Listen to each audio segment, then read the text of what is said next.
کیا تم خیال کرتے ہو کہ غار اور لوح والے ہماری نشانیوں میں سے عجیب تھے؟ جب وہ نوجوان غار میں جا رہے تو کہنے لگے کہ اے ہمارے پروردگار، ہم پر اپنے ہاں سے رحمت نازل فرما اور ہمارے کام میں درستی کے سامان مہیا کر۔ تو ہم نے غار میں کئی سال تک ان کے کانوں پر نیند کا پردہ ڈالے رکھا، یعنی ان کو سلائے رکھا۔ پھر ان کو جگا اٹھایا تاکہ معلوم کریں کہ جتنی مدت وہ غار میں رہے دونوں جماعتوں میں سے اس کی مقدار کس کو خوب یاد ہے۔ ہم ان کے حالات تم سے صحیح صحیح بیان کرتے ہیں۔ وہ کئی نوجوان تھے جو اپنے پروردگار پر ایمان لائے تھے، اور ہم نے ان کو اور زیادہ ہدایت دی تھی، اور ان کے دلوں کو مربوط یعنی مضبوط کر دیا۔ جب وہ اٹھ کھڑے ہوئے تو کہنے لگے کہ ہمارا پروردگار آسمانوں اور زمین کا مالک ہے، ہم اس کے سوا کسی کو معبود سمجھ کر نہ پکاریں گے۔ اگر ایسا کیا تو اس وقت ہم نے بے عقلی کی بات کی۔ ان ہماری قوم کے لوگوں نے اس کے سوا اور معبود بنا رکھے ہیں، بھلا یہ ان کے معبود ہونے پر کوئی کھلی دلیل کیوں نہیں لاتے؟ تو اس سے زیادہ کون ظالم ہے جو اللہ پر جھوٹ باندھے؟ اور جب تم نے ان مشرکوں سے اور جن کی یہ اللہ کے سوا عبادت کرتے ہیں ان سے کنارہ کر لیا ہے تو غار میں چل رہو، تمہارا پروردگار تمہارے لیے اپنی رحمت وسیع کر دے گا اور تمہارے کاموں میں آسانی کے سامان مہیا کرے گا۔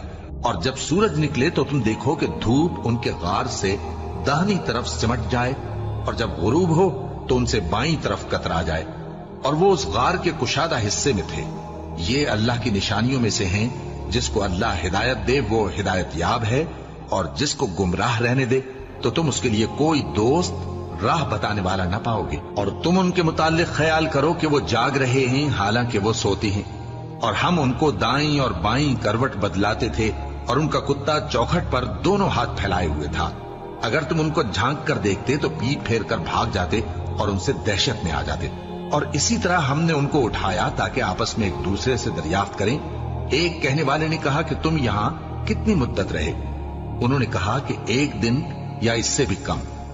انہوں نے کہا کہ جتنی مدت تم رہے ہو تمہارا پروردگار ہی اس کو خوب جانتا ہے، تو اپنے میں سے کسی کو یہ روپیہ دے کر شہر بھیجو، وہ دیکھے کہ نفیس کھانا کون سا ہے تو اس میں سے کھانا لے آئے، اور احتیاط سے آئے جائے اور تمہارا حال کسی کو نہ بتائے۔